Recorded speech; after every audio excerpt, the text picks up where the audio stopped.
sometimes you need a quick, easy way to do bias binding on things such as a baby's throw, a pot holder, placemat, or even for finishing the seams of a quilted jacket. BERNINA has the perfect solution for you. It's the bias binder attachment with the number 94 foot. BERNINA has 3 different sizes of the bias binder. Today we're going to be using the largest one. The first thing I'm going to do is attach the number 94 foot to the machine. Then we're going to take the bias binder and attach it to the front of the machine.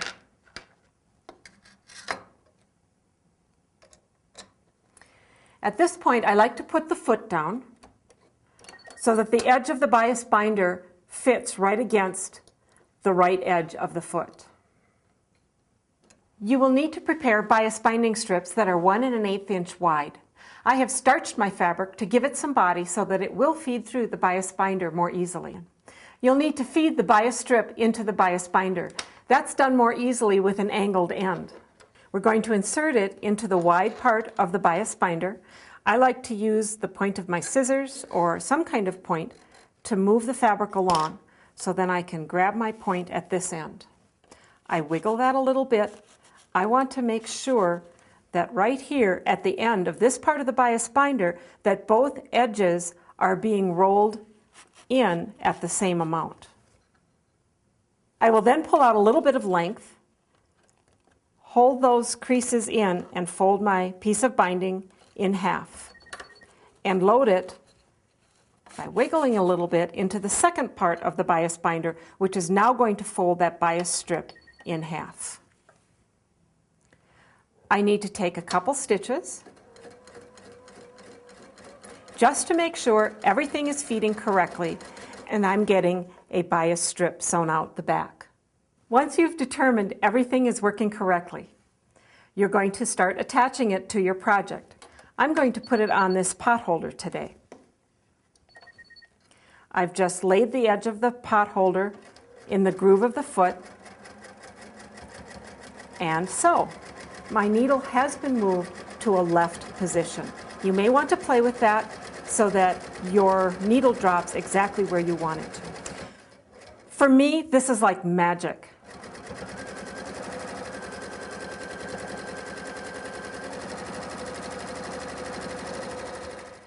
As I approach my last corner, you may begin to wonder, how am I going to finish this? What I need to do is come back to the beginning and actually cut off this tail.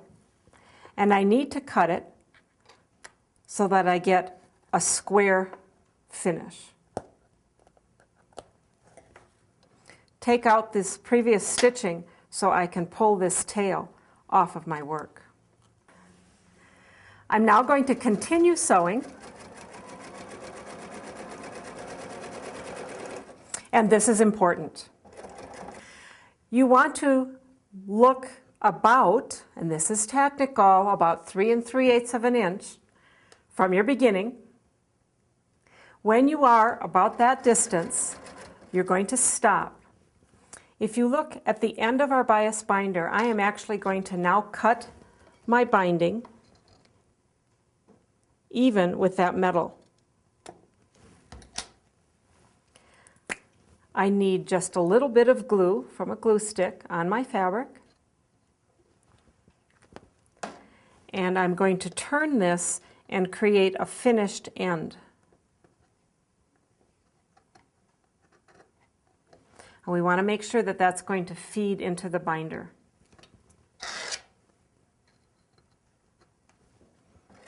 And then just continue to sew.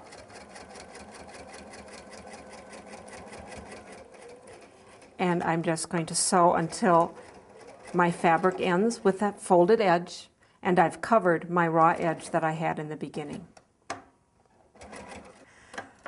Look at how easy it was to put a quick binding on something like a pot holder. To see this and the other bias binders available from BERNINA, visit your local BERNINA dealer today.